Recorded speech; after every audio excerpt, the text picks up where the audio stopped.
सरिश के चश्मे मुस्लिम में है नेसा का असर पैदा। वेलकम टू ज़ौक़ यक़ी। मैं मोहम्मद शमीम ज़ौक़ यक़ी में आपका बहुत बहुत इस्तक़बाल करता हूं। आज की इस वीडियो में हम बात करने वाले हैं आपके एग्ज़ाम को लेकर। आपके एग्ज़ाम में जो एक हफ़्ते बचे हैं, या अगर कोई यूजीसी नेट JRF की तैयारी कर रहा है तो 15 दिन बचे हुए हैं, या कोई JNU की तैयारी कर रहा है तो 4 से 5 दिन बचे हुए हैं। हम सबको एक साथ मिला के आपके लिए एक अच्छा सा नमूना तैयार किए हैं, जिससे हम आपको बताएंगे कि आप अपनी चीज़ों को किस तरीके से इकट्ठा करें और कैसे कैसे याद करें। तो आप मेरे साथ जुड़े रहें। मैं आपको ऐसे सारी चीज़ों को इस तरीके से बताऊंगा जिससे आपकी बहुत ज़्यादा मदद मिलेगी और आपको आसानी होगी, और आप क्वेश्चन को कर पाने में बहुत ज़्यादा अच्छी तरीके से सहूलत महसूस करोगे। तो मैं आपको बता दूं कि इसके अलावा मैं बहुत सारी चीज़ें अपनी चैनल पे फ्री ऑफ कॉस्ट शेयर करता रहता हूं। इसके अलावा मेरा पेड ग्रुप भी चलता है, तो आप चाहें तो पेड ग्रुप ज्वाइन कर सकते हैं या फ्री ऑफ कॉस्ट आप इस्तेफ़ादा कर सकते हैं। बस आपसे अपील ये है कि आप सब्सक्राइब कर लें और अपने दोस्तों के साथ शेयर करें और एक अच्छा सा कमेंट कर दिया करें, ताकि मुझे मोटिवेशन मिले और मैं अच्छी अच्छी वीडियो लेके आता रहूं। जैसा कि मैंने महजर के बारे में लाया है, मैंने मुअल्लक़ा के बारे में लाया है। इसके अलावा मैं बलागा का पूरा चैप्टर आप लोगों के लिए सिर्फ़ और सिर्फ फ्री ऑफ कॉस्ट कर रहा हूं। इसके अलावा मैंने 10 यूनिट भी आप लोगों के लिए फ्री ऑफ कॉस्ट रखा है, और इसी के साथ साथ मैंने सरप्राइज़ का ऐलान किया है आज, जिसमें मैं ग्रामर और मैं अहलाम मुस्तक़ार में नजीब महफूज़ का लेक्चर, ये भी आप लोगों के लिए फ्री ऑफ कॉस्ट रहेगा। और रिसर्च के लिए, यानी जो PhD का दे रहे हैं, MPhil का दे रहे हैं, उनके लिए रिसर्च मेथोडोलॉजी की वीडियो बनाऊंगा, इंग्लिश और अरबिक जो टर्मिनोलॉजीज़ होते हैं उसके साथ साथ। तो चलिए आज के बारे में हम बात करने वाले हैं कि किस तरीके से हम तैयारी करें और कहाँ कहाँ से पढ़ें। इसलिए कि आमतौर से ऐसा होता है, जब चीज़ें बहुत ज़्यादा हो जाती हैं ना, मतलब बर्डन जब फील होता है, तो फिर कुछ पढ़ने का मन नहीं करता, दिल करता रख दें और चुपचाप सो जाएं और जाके एग्ज़ाम दे लें। लेकिन पढ़ना तो पड़ेगा ही, क्योंकि एग्ज़ाम तो देना ही है। तो इसके लिए आपको क्या करना है कि मैं मतलब फर्स्ट यूनिट से लेकर 10 यूनिट तक आपको सारी चीज़ें मैं सीक्वेंस वाइज, सीरियल वाइज, और जो जो तरीका हो सकता है, जो चीज़ें पूछे जाने के चांसेस है, वो सब मैं बताता हूँ आपको एक एक करके। मैं अपनी तजर्बे से आपको बताऊंगा और इंशाल्लाह बहुत ज़्यादा फ़ायदेमंद होगा। तो चले हम किस तरीके से रिवाइज़ करें और कैसे क्या पढ़ें। देखें, पहली बात तो ये जान लें कि आपको रिवाइज़ तो करना ही करना है, लेकिन अगर आपको एक्स्ट्रा पॉइंट कहीं से मिल जाए तो आप उसको भी पढ़ सकते हैं, या अगर आपके पास कोई पहले से कोई डाउट है, अगर आप चाहें तो उसको क्लियर कर सकते हैं, गूगल कर सकते हैं, किताबों में खोज के देख सकते हैं, तलाश कर सकते हैं। ऐसा कुछ नहीं है कि ये तौबा का दरवाज़ा है, यानी आप गरगरे के आलम में पहुँच गए हैं, नेज़ा का वक्त है और आपके मतलब तौबा का दरवाज़ा आपके लिए बंद हो चुका है और आप नहीं खुलेगा, आप तौबा नहीं कर सकते हैं। ऐसी कोई बात नहीं है। हम लोग क्या करते थे, एग्ज़ाम के गेट, मतलब जो एग्ज़ाम हॉल होता था, वहाँ घुसने से पहले पहले मोबाइल देखते रहते थे, कभी कुछ कभी कुछ कभी कुछ, इस तरीके से। तो आपको भी मतलब इतना ज़्यादा हेडेक नहीं लेना है कि आप भी ऐसे करें मेरी तरह, लेकिन मैं ये कहना चाह रहा हूँ कि ऐसा कुछ भी नहीं है। कुछ लोग कहते हैं कि अगर जो आखिरी वक्त में पढ़ा जाता है वो याद नहीं रहता है। नहीं, ऐसा कुछ भी नहीं है, आपकी माइंड के ऊपर डिपेंड करता है। और सिंपल सी बात है, अगर आप कर सकते हैं एक बार आखिरी वक्त में भी और पढ़ के याद कर सकते हैं, रिकॉल कर सकते हैं, तो आप कीजिए। अगर कोई ये बंदा कह रहा है कि नहीं होता, तो आप उसको कॉपी क्यों कर रहे हैं? हर किसी का जहन एक जैसा नहीं होता है, आपको ये चीज़ समझने की ज़रूरत है। तो चलें सबसे पहले शुरू करते हैं कि हम कैसे किस तरीके से पढ़ेंगे। देखें, सबसे पहले फर्स्ट यूनिट आता है जिसमें है असर जाहिली। इसमें आपको क्या करना है, सबसे पहले हर साहिब मुअल्लक़ा का अशार याद करना है, पहला मिसरा, उसका नाम याद रखना है, कहाँ पैदा हुआ, कहाँ मरा याद रखना है, उसकी कुन्नियत और उसका कबीला और उसका लक़ब याद रखना है। इसके साथ साथ क्या स्पेशल है, अगर कोई बादशाह के पास जाता था, कोई शायर बादशाह से, किसी बादशाह से उसका ताल्लुक़ था, उसके पास वो जाया करता था, तो उस बादशाह का नाम जाने, किसकी वो तारीफ़ करता था, किसकी वो मदह करता था, वो जानना ज़रूरी है। किसके पास आना जाना ज़रूरी था कि नहीं था, इस तरीके से आपको जानना ज़रूरी है। इस तरह से पढ़ेंगे तो आपका बहुत ज़्यादा फ़ायदा होने वाला है।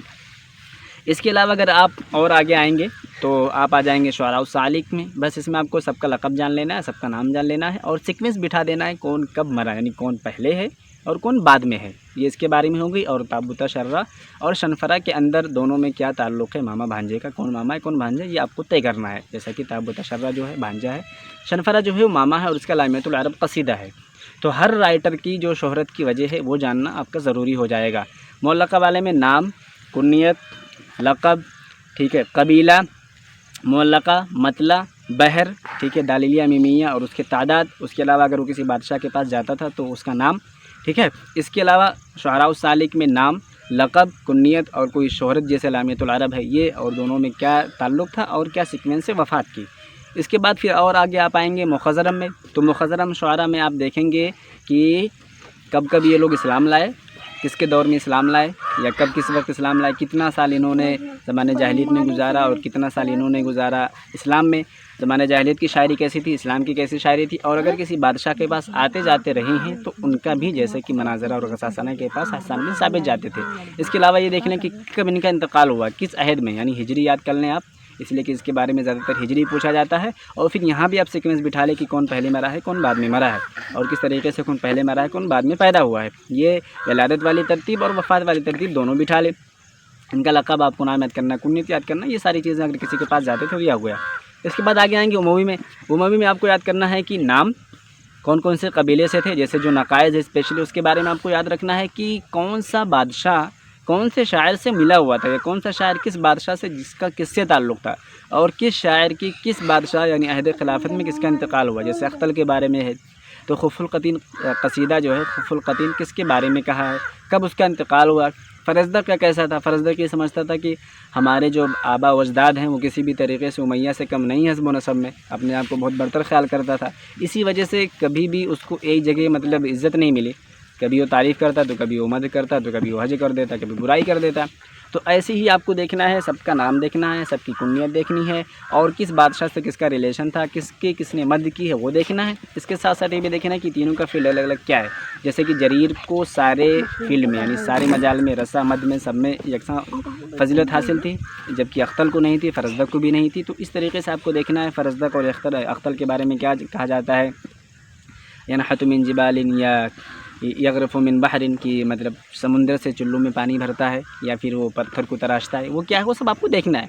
असर अब्बासी में आएंगे तो सबको क्या देखना है, सबसे पहले नाम, कुन्नियत और लक़ब, और कहाँ पैदा हुआ कहाँ मरा। उसके बाद जो सबसे ज़्यादा इम्पोर्टेंट है वो उसका हसब नसब देखना है कि उसके अम्मू अम्मी क्या हैं, फ़ारसी हैं या नहीं, अब्बू अरबी हैं या नहीं, या दोनों फ़ारसी हैं, या ताई हैं या शैबानी हैं, या क्या हैं, तरकी हैं, रूमी, ये सब देखना आपका ज़रूरी है।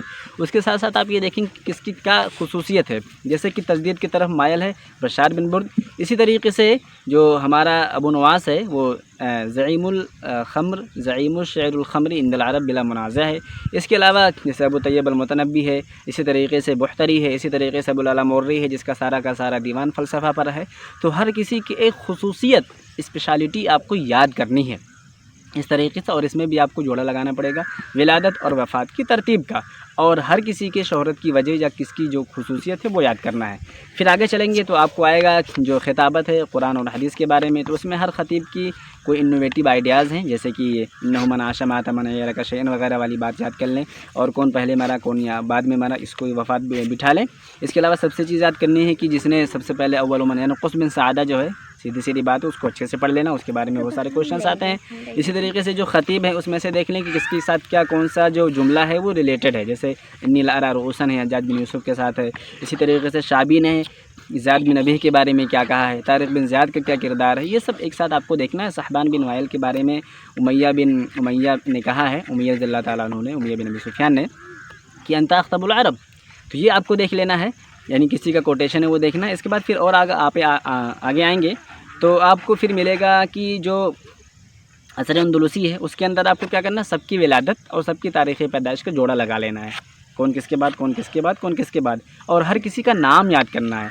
नाम याद रखना आपके लिए बहुत ज़रूरी है, इसलिए कि असर अंदलुसी से नाम हमेशा पूछा जाता है, और हर किसी का टाइटल मतलब नबीउल ग़रब कौन है, शायर तबिया कौन है, वल्लादा से कौन ज़्यादा फेमस है, कौन वल्लादा से जुड़ा हुआ है कि मेरे इश्क से मिली है तेरे हुस्न को ये शोहरत, तेरे ज़िक्र ही कहा था मेरी दास्तान से पहले। तो ये आप जान सकते हैं वल्लादा का इब्न ज़रीन के साथ ताल्लुक़ था, उससे टूटा तो किसके साथ हुआ, इसकी याद में उसने कौन सा कसीदा कहा, कौन सा रिसाला कहा, सारी चीज़ें आपको देखना है।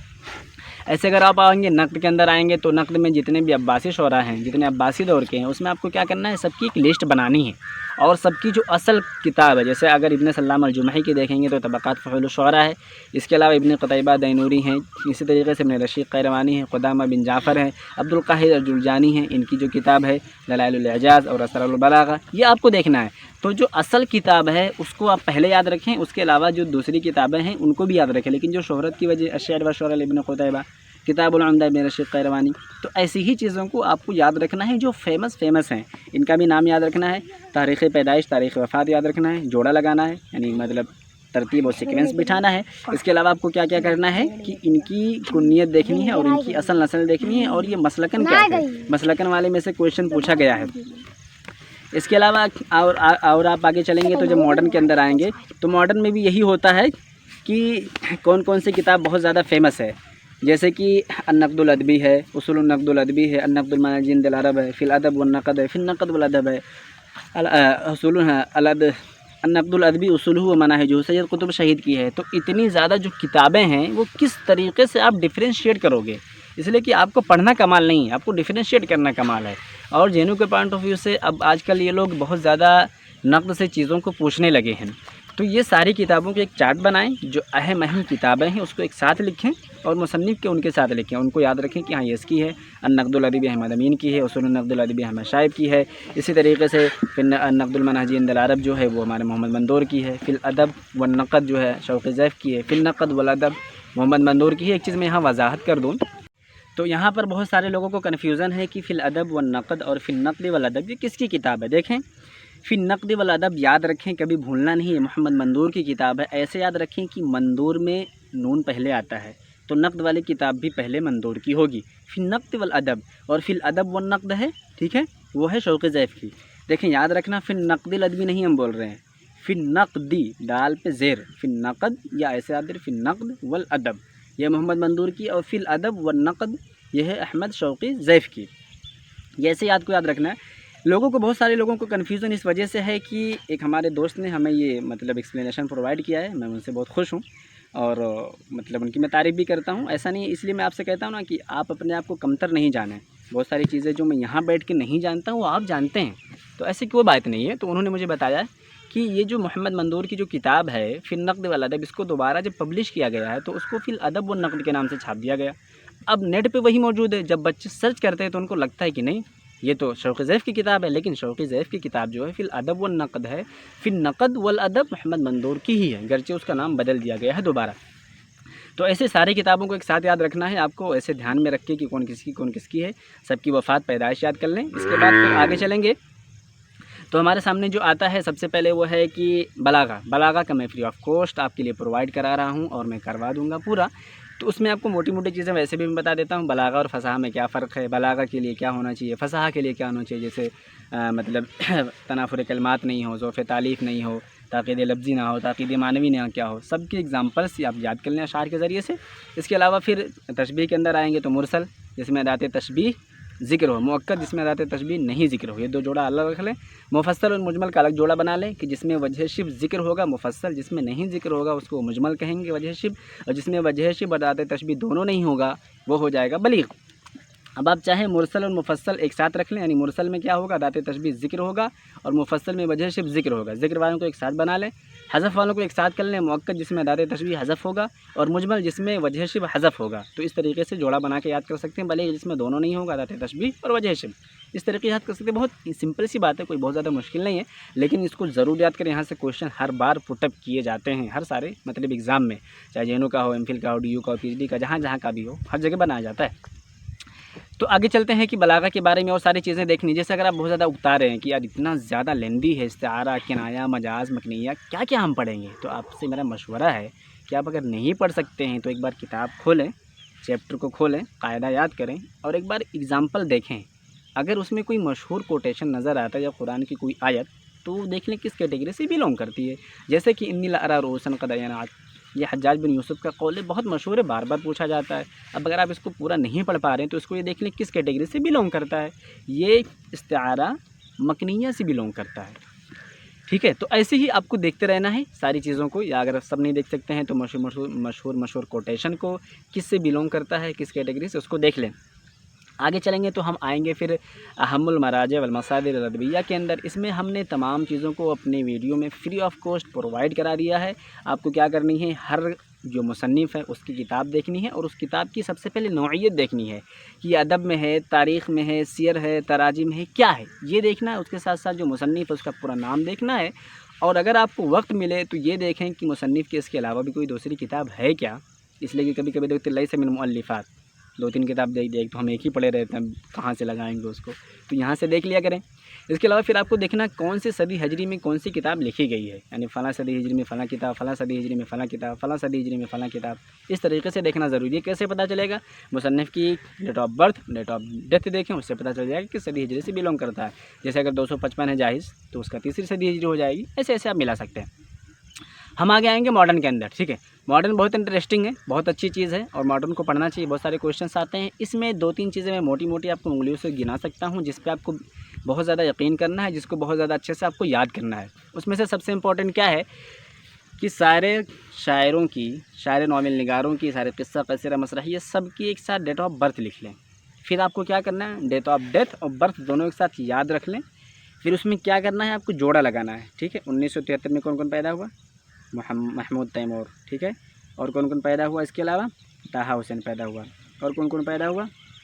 ऐसे ही ये आपको बताना है। मैं भी सब बता दूंगा तो फिर आप क्या बताओगे? आपको अपने जहन में, मैं ये चीज़ आपके जहन में डालना चाहता हूँ किस किस तरीके से।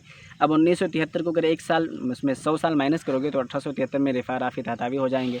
ऐसे हमने एक बहुत ही ज़बरदस्त साल बताया था 1889 1889, जिसमें हुसैन मरसफ़ी का इंतकाल होता है। ताहा हुसैन, अब्बास महमूद अक्काद, मीरखान नुइमा, एलिया अबू माजी, इब्राहिम अब्दुल कादिर अलमाज़नी, मिशाल माल, इतने ज़्यादा लोग इस साल में पैदा होते हैं कि मतलब कुछ हिसाब ही नहीं है। तो इस तरीके से आप याद रखें कि कौन छोटा कौन बड़ा, और इस साल में कितने लोग पैदा हुए हैं, इस साल में कौन इंतकाल हुआ है, ठीक है। 1910 में कौन कौन है। अब ऐसे 2000 के बाद बहरहाल कर लें, 2004 में मुनी। इसी तरीके से 1889 में जो मैंने बताया कि कितने लोग पैदा हुए हैं, इसके अलावा 2004 वाला आप याद कर लें। 2005 में नजीम महफूज़ हैं, सॉरी 2004 में अब्दुर्रहमान मुनीफ़ हैं, 2005 में शौकी ज़ैफ़ हैं, 2006 में नजीम महफूज़ हैं, ठीक है। इसके अलावा आपको याद रखना है कि 2010 में 17 में कौन है, ये सब आप बताएंगे। 18 में कौन अभी ज़िंदा है। तो इस तरीके से अपने जहन में चीज़ों को ऐसे याद करने की कोशिश करें कि फिर आपको रट्टा लगाने नहीं, क्या याद किया था, क्या याद किया था बोल गए, नहीं, ऐसा नहीं, समझ के याद करें। अब अगर इस तरीके से याद कर लें कि 2000 के बाद वाले जितने हैं, 2003 में कौन है, 2007 में कौन है, 2003, 2004, 2005, 2006, 2007, 2008 महमूद दरवेश। अब बीच बीच का जो मैं छोड़ रहा हूँ आप बताएंगे, मैं सब बता दूंगा तो फिर आप क्या करेंगे। इसके अलावा आपको हर अदीब की पहली अदबी कोशिश याद करना है कि अगर कोई शायर है तो पहला दीवान कब आया, कोई नावल है तो पहला नावल कब आया, कोई अगर शॉर्ट स्टोरी राइटर है तो उसका किस्सा कसीरा कब आया। अब देखिए किस्सा में कन्फ्यूज़न मत होना, जहाँ किस्सा कसीरा दिया वो शॉर्ट स्टोरी होगा, जहाँ किस्सा तवीला दिया है वो नावल होगा, उसको रिवाया बोलेंगे। जैसा कि तारीख़ुल अरबी जो मेहदी हसन के सवाल नो जवाबन है उसमें कन्फ्यूज़न है, वहाँ पे बहुत सारे उन्होंने जो मुज़क्करातुल अरक़श है, मिर्दाद है और लिक़ा है जो कि मीरखान नुइमा की नावल है, हर कोई जानता है, उसको उन्होंने किस्सा में ढकेल दिया है, जबकि उन्होंने कैटेगराइज़ करना चाहिए था। तो वो चूँकि इख्तिसार के चक्कर में ऐसा गड़बड़ हो गया है, तो ये आप ध्यान दीजिएगा। तो हर अदीब की पहली अदबी कोशिश आपको याद रखनी है। जैसे और फिर क्या करना है कि हर अदीब की जो असल शोहरत की वजह है पहली अदबी कोशिश के अलावा, जैसे आप तौफ़ीक़ुल हकीम को देखेंगे तो अहलुल कहफ़ या अददुर रूह, नजीम महफूज़ की देखेंगे तो औलाद व हारितना जो कि बहुत ज़्यादा कंट्रोवर्शियल रही है, अब्दुर्रहमान मुनीफ़ के देखेंगे तो मदरुल मिल्ह है। ऐसे ही ये सब इनके शोहरत की वजह और सबब बनी है। तो इन किताब को भी देखना है और आपको पहली अदबी कोशिश भी देखना है। शेर हुर में पहला दीवान किसका आया, ज़हरुन ज़ाबिला कब आया, हाँ, या पहला दीवान किसने कहा, पहला कसीदा किसने कहा, ठीक है, किस बहर में है, किसने, ये सब देखना ज़रूरी है। जो पहला होगा वो इम्पोर्टेंट है, और अगर जो पहला उसके बारे में या जो मतलब मशहूर है, ठीक है, उसके बारे में उसकी नौइयत भी देख लें, तारीख़िया है, वाक़इया है, इज्तिमाइया है, अदबिया है, नक़लिया है, क्या है, वगैरह वगैरह। अब हम बता दें जैसे कि अली अहमद बागसी ने इसकी इस्लामा करके बहुत ज़्यादा मशहूर नावल है, जबकि वो ड्रामा निगार है। तो आपको यूनिक भी याद करना है कि अगर कोई शायर है और उसने नावल लिखी है तो कौन सी लिखी है, अगर नावल है तो शायरी की है तो कौन सा उसका दीवान है। जैसे अगानिउल ग़ुरबा किसकी है, ये आप बताएंगे, ठीक है। इसके अलावा फिर ऐसी ही चीज़ों को आपको रिलेट करना है, इधर से इंटरकनेक्टेड करना है, सब कुछ जुड़ा हुआ है एक ही में, इस तरीके से याद करना है। फिर आपको क्या देखना है कि तालीम, बंदे ने कहाँ तालीम हासिल की, मिस्र में की, तो उसका हायर एजुकेशन क्या था। बस इब्तदाई और कुरान उरान ये सब मत याद करें, बस अगर याद करना है तो याद कर सकते हैं कि कौन से कितने साल में हिफ्ज़ किया कुरान, कोई 9 साल में, कोई 10 साल में, कोई 10 साल में, वो अलग अलग मसला। 10 साल में वैसे मैं भी कर लिया हूँ, लेकिन अभी तक ऐसा कुछ खास कर नहीं पाया, वो अलग बात, आप लोग की दुआ रहेगी तो इंशाल्लाह बहुत कुछ करेंगे ज़िंदगी में। लेकिन ये याद रखना कि हाँ 9 साल का था तो मनफलूती ने हिफ्ज़ कर लिया, 10 साल का था तो शौक़ ज़ैफ़ ने कर लिया, तो कितने साल को उन्होंने कुरान हिफ्ज़ किया, बस उसके बाद सीधा हायर एजुकेशन पे आ जाइए कि पीएचडी कहाँ से की है। और इसमें क्या रखना है कि अगर बंदा मगरिब का है, यमन का है, सीरिया का है, बट अगर वो मिस्र आया है या मिस्र का था और उधर उस तरफ गया हुआ है तो आपका देखना ज़रूरी है। इस पॉइंट ऑफ व्यू से बहुत अहम हो जाता है क्योंकि यूनिक हो जाता है। और अगर कोई बंदा लुबनान का है, मिस्र आया था, यहाँ काम किया, यहाँ मारा, जैसे कि हमारे खलील मुतरान और जुर्जी ज़ैदान। इसी तरीके से हमारे दूसरे देश से आने वाले हैं, जैसे कि अली अहमद बाकसीर वगैरह वगैरह। तो जो लोग यहाँ आए, जैसे कि मारून नक्काश भी यहाँ आया था, काहिरा का विज़िट करके गया था भाई। तो ऐसे ही याद रखना है कि जो मिस्र है, इसलिए कि मॉडर्न अरबिक लिटरेचर में अगर मिस्र निकाल दिया जाएगा तो कुछ बचेगा नहीं। तो मिस्र को पढ़ना ज़रूरी है इस पॉइंट ऑफ व्यू से कि अगर कोई अदीब मिस्र में आके तालीम हासिल की है, मिस्र का ज़ियारत किया है, कोई भी काम किया है, तो उसका पढ़ना बहुत ज़रूरी है। जैसा कि हमारे काजी फाजिल भी मिस्र आए थे और यहाँ पर कुछ दिन तक काम भी किया था। अब आपको क्या करना है इसके अलावा कि ये एक हो गई फहरिस्त दूसरों की। फिर आपको इसमें क्या करना है, जो नई एक चीज़ ईजाद करना है वो ये है कि हर किसी का टाइटल याद करें। अलक़ाब जिसको बोलते हैं लक़ब, हर किसी शायर और हर किसी अदीब का टाइटल याद करें और उस टाइटल के साथ साथ याद रखें कि उसको ऐसा क्यों कहा जाता है या कब कब टाइटल मिला था। शायरुन्नील, शायरुश्शाब, अमीरुश्शुअरा, इसी तरीके से शायरुल-बुअसा, शायरुल-क़ुतरैन वल-अक़तार अल-अरबिय्या, खलील मुतरान। तो ये सब आपको एक साथ टाइटल याद करना है, पहली अदबी कोशिश याद करना है, वजह शोहरत जो है वो याद रखनी है, कौन सी किताब है, इसके अलावा कहाँ पैदा हुई, कहाँ मरे और उसको कैसे याद रखना है, डेट ऑफ बर्थ और डेथ को वो तो मैंने आपको बता ही दिया है किस तरीके से आपको जोड़ा लगाना है। एक साथ ये सीक्वेंस बनाएं, एक साथ ये खाना बनाएं, उसके साथ जोड़ें, उसको उसके साथ जोड़ें। आप कभी नहीं भूलेंगे 1932 में 2 लोग इंतकाल किए हैं, कौन? अहमद शौक़ी और हाफिज़ इब्राहिम। बट किसने पहले किसका इंतकाल हुआ? हाफिज़ इब्राहिम का। क्यों? अहमद शौक़ी ने मरसिया हाफिज़ इब्राहिम का कहा था और उस मरसिये में इस बात का इजहार किया था, उसके अलावा भी कई जगहों पर इजहार किया कि मैं ये चाहता हूँ कि मेरा पहले इंतकाल हो ताकि हाफिज़ मेरा मरसिया कहे। तो हाफिज़ का इंतकाल पहले, शौक़ी का बाद में, और 1932 में दोनों का सेम हुआ है। तो एक तारीख़ से दोनों का याद हो जाता है। तो ऐसे ही आपको याद रखना है। तो नाम गाम याद रखना है, लक़ब याद रखना है, ठीक है, असल शोहरत की वजह याद रखना है, पहली अदबी कोशिश याद करना है। और फिर एक चीज़ क्या याद करना है जो मैं आपको बताना चाहता हूँ, अगर कोई भी बंदा आउट ऑफ कंट्री गया है, स्पेशली यूरोप गया है, फ्रांस गया है, अल्मानिया गया है, ठीक है, अमेरिका गया है, तो देखें कि वहाँ पर जाकर उसने क्या किया। हमारे तौफ़ीक़ुल हकीम गए थे लॉ करने, भाई साहब ड्रामा कर दिए, पूरा ड्रामा मचा के चले। उनके अब्बू ने 3 साल बाद उनको बुला लिया, उनकी PhD मुकम्मल नहीं हुई थी। ऐसे ही हमारे जामिया सोरबोन में मोहम्मद हुसैन हैकल गए थे, ताहा हुसैन गए थे, मोहम्मद मंदूर गए थे। तो इन सारे लोगों को एक साथ आपको याद रखना है कि कौन आउट ऑफ कंट्री जाके तालीम हासिल किया है। तो ये बहुत इंपॉर्टेंट हो जाता है कि आउट ऑफ कंट्री कौन गया और कौन सी तालीम हासिल किया। PhD की तो किस में की, इक़्तिसाद निफ्त में कौन किया है, ये आप कमेंट में बताएंगे। तो ये बहुत अच्छी चीज़ होने वाली है आपके लिए कि ऐसे ही जब याद करेंगे तो माइंड में आपके स्टक होगा, आपको रट्टा लगाने की ज़रूरत नहीं है। अब और आगे चलेंगे तो आपके पास आएगा जो बचता है वो ये है कि अल-अदबुल अरबी अल हदीस। इसमें आपको क्या करना है, अल-अदबुल अरबी अल हदीस में आपको सिंपल सी बात है कि उन तमाम शुअरा को, उन तमाम राइटर को देखना है कि जो मशहूर हैं अरब दुनिया में, जैसे अब्दुल अज़ीज़ मैमनी, ग़ुलाम अली आज़ाद अल-बरग़रामी, अबुल हसन नदवी। इसके अलावा भी बहुत सारे लोग मशहूर हैं, लेकिन आपको तरीक़ा इसमें क्या इख्तियार करना है, पहले तो आप सिलेबस पढ़ें भैया, पहले आप अच्छे से सिलेबस पढ़ें। ये देखें कि शायरी में किसको दे रखा है और नस्र निगार में से किसको दे रखा है। ये लोग कभी सिलेबस में से ही क्वेश्चन उठा लेते हैं, जैसा कि महजर के बारे में ये लोग पूछते हैं। अब महजर के बारे में मैं आपको बता दूं कि मैं अलग से एक वीडियो बना रखा हूं, तो यहाँ से जाके देख सकते हैं। महजर वालों के बारे में तारीख़ पैदाइश, तारीख़ वफ़ात देखना है। उसके अलावा आपको क्या देखना है कि कौन से सन में कब कौन कहाँ गया, यानी अमेरिका गया या ब्राज़ील गया, ठीक है, न्यूयॉर्क गया, कहाँ गया, ये दोनों चीज़ें देखनी है। फिर आप चाहे तो जोड़ा लगा सकते हैं, रशीद अय्यूब, नसीब रेज़ा, इलियास अबी फ़रहाद और इसी तरीके से इलिया बुमाजी, मिखाइल नोएमा, सबको एक साथ जिस तरह से जोड़ा लगाना चाहें लगा सकते हैं। मैं सारी चीज़ें नहीं बता सकता हूँ वीडियो में, वीडियो एक स्पेशल मौजूद है, उसके लिए आप जाके देख सकते हैं। तो आपको पैदाइश, वफ़ात कहाँ से था, सूरिया से था या लुबनान से। मोस्ट ऑफ द पोएट्स महजर में से यादीब जो हैं वो लुबनान से थे, कुछ लोग सूरिया से थे, जैसे नसीब रेज़ा सूरिया से है। और ये देखना है कि कौन शिमाली दबिस्तान से, मतलब कि अल-अमरीका शिमालिया, और कौन अल-अमरीका जनूबिया से ताल्लुक़ रखता है, ये आपको देखना है। आप वीडियो में भी जाके देख सकते हैं। ये मेजर के बारे में था। और हिंदुस्तानी अदीबों में यही देखना है कौन शायर है, कौन अदीब है और उसकी असल किताब कौन है। जैसे कि अब्दुल अज़ीज़ मैमनी है तो मखतूतात अरबिया में जाने जाते हैं। ग़ुलाम अली आज़ाद अल-बरग़रामी है तो इनका पहला अरबी ग़ुलाम अली आज़ाद अल-बरग़रामी हैं, वो पहले ऐसे शायर हैं जिनकी पूरी दीवान है, यानी अव्वलो हिंदीयुन लहू दीवान अरबी, पहले हिंदी है जिनकी अरबी दीवान है, ऐसे देख सकते हैं। इसके अलावा कौन शतरंज खेलता था, मतलब जिसको थे ना, मतलब कि मौसीकी पसंद थी और शतरंज खेलना पसंद था, जैसे कि नर्द और शतरंज हमारा बुलाला मौर्री भी खेलता था। हिंदुस्तानी अदीबों में कौन खेलता था, ये आपके लिए क्वेश्चन है, आप कमेंट कर सकते हैं।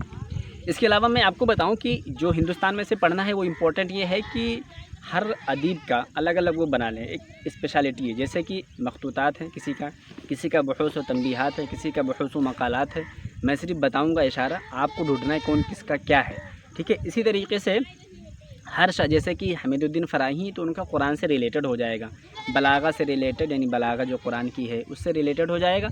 अब ऐसे ही जो शाह वलीउल्लाह मुहद्दिस देहलवी हैं, ये मतलब मुहद्दिस होने के साथ साथ मुफस्सिर भी थे, तो उनकी किताबें तफसीर में कौन है, हदीस में कौन है, वो सब देखनी है।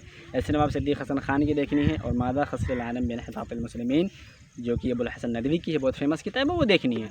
तो आपको मोटी मोटी चीज़ें देखने के साथ साथ ये भी देखना है कि कौन सा बंदा, यानी कौन सा राइटर ऐसा है हिंदुस्तान में जिसकी जो नस्ल या हसब नसब है कहीं अरबी से तो नहीं मैच करती है। ये आप ढूंढ के बताएंगे किसका मैच करता है, या अगर मैच करता है तो कहाँ तक जाता है, ये देखना है। हिंदुस्तान के बारे में हो गया। एक चीज़ जो मिस कर रहा हूँ मैं, वो ये कर रहा हूँ कि आपको जो मदारिस और इत्तिजाहात है वो आपको क्या बताना है। देखिए, मदारिस और इत्तिजाहात में मैं आपको पढ़ा चुका हूँ। आपको ये देखना है कि मदरसा जैसे असबानुलूसिया कब कायम हुआ, महजर कब कायम हुआ, मदरसुल दीवान कब कायम हुआ, सबके जो मुअस्सिसीन हैं वो कौन हैं, और मुअस्सिसीन के साथ साथ ये आपको देखना है कि कब ये कौन से सन में कायम हुआ, कहाँ कायम हुआ, और इसका मोटो क्या था, या कौन सी किससे मुतासिर थे। जैसे मदरसतुल दीवान है, मदरसतुल महजर है, सबके सब रोमांसिज़म से मुतासिर थे। जैसे अहमद ज़की अबू शादी हैं, तो अहमद ज़की अबू शादी को पढ़ें और उनके मदरसे को पढ़ें, दोनों चीज़ें को पढ़ें, कब कायम हुआ, उसका मोटो क्या था, किसके नाम पर था, ये सब पढ़ना है आपको। और ज़्यादा परेशान होने की ज़रूरत नहीं है। अगर आपको कुछ किताबें मिल जाती, जैसे कि हन्ना मीना है, ये वाक़इया से जुड़ा हुआ था, ठीक है, वाक़इया मार्क्सिया से जुड़ा हुआ था। ऐसे ही अल-मुअज़्ज़िबून फ़िल अर्ज़ तहा हुसैन ने वाक़इया पर लिखा है। तो ऐसी ही चीज़ों को आपको रिलेट करना है, और मैं अलग से एक वीडियो बना चुका हूँ मदारिस और इत्तिजाहात अदबिया पर, तो उसमें से मैंने कुछ पेड स्टूडेंट के लिए रखा था और कुछ फ्री ऑफ कॉस्ट भी है, तो वो भी आपको मिल जाएगा जल्दी ही इंशाल्लाह। इसके अलावा 2 तो मैं already free of cost share कर चुका हूँ, मदरसा अल-असमाउद्दौलूसिया और राब्ता अल-क़लमिया। तो दोनों की जो क्या है आलाम है, यानी कौन कौन मेंबर हैं, मेंबर ज़रूर याद रखें हर मदरसों के, मदरसतुल दीवान हो, जमात अबूलो हो, राब्ता अल-क़लमिया, सारे मदरसों के आप मेंबर को याद रखें कि कौन कौन आज़ा है और उज़्व कौन कौन है। इसी तरीके से आपको क्या रखना है कि जो कहाँ कायम हुआ, कहाँ कायम होने के साथ साथ इसके रायदीन कौन कौन हैं, आलाम कौन कौन हैं, और फिर उनका मतलब असल क्या है। जैसे कि मदरसतुल दीवान वाले बोलते हैं काइनुन हय्युन, कसीदा ऐसा होना चाहिए कि पूरा एक जीता जागता तस्वीर हो। ऐसा नहीं कि आपका जब 2 लाइन को उठा के अपनी तरफ मंसूब कर ले तो पता चले कि उसका हो गया, नहीं, या फिर 2 लाइन निकाल दे तो बात मतलब गड़बड़ हो जाए। यानी आपकी बातें ऐसी होती है कि 2 लाइन उस मौजू पे, 2 लाइन उस मौजू पे, ऐसा नहीं होना चाहिए।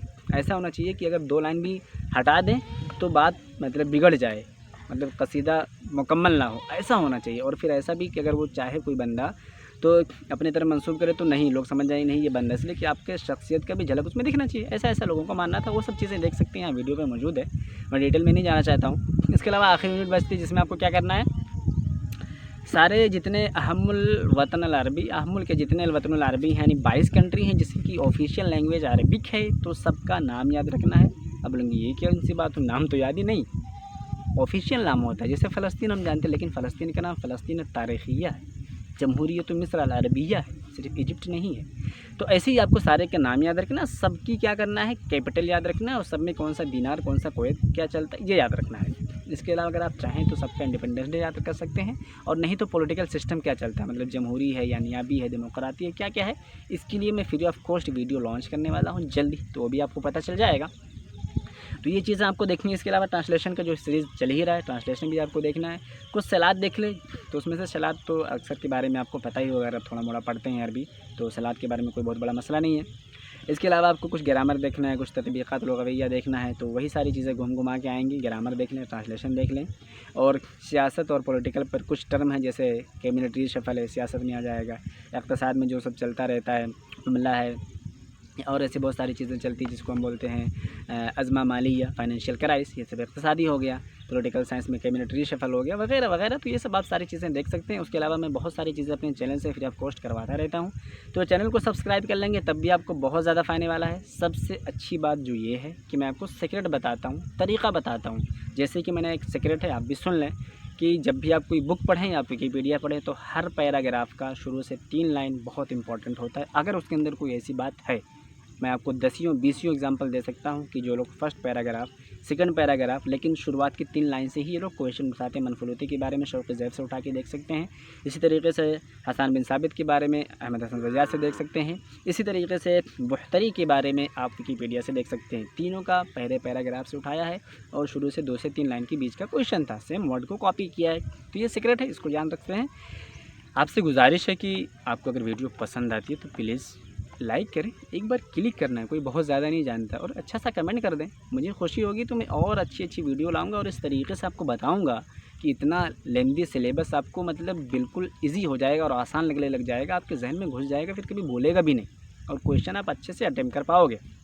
तो अपने दोस्तों के साथ शेयर करें और चैनल को सब्सक्राइब करें और लाइक और कमेंट ज़रूर करें। आप लोग देख के चले जाते हैं, करते नहीं, अच्छा नहीं लगता है, थोड़ा सा मोटिवेशन मिलता है मुझे। जितनी ज़्यादा लाइक्स आएंगे, कमेंट्स आएंगे तो मुझे अच्छा लगेगा, फिर मैं और मेरे दिमाग में मतलब जो खुशी होगी तो मैं और अच्छी वीडियो लेके आता रहूँगा। अब मुल्लका की वीडियो देख के बता सकते हैं कैसी वीडियो है, गजब का मैंने बनाया है, इतना ज़बरदस्त कि एक बार देखें तो आपको याद ही हो जाएगा।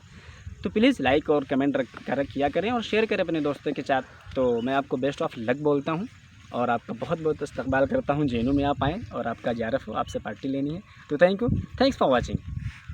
सरिश के चश्मे मुस्लिम में है नेसा का असर पैदा।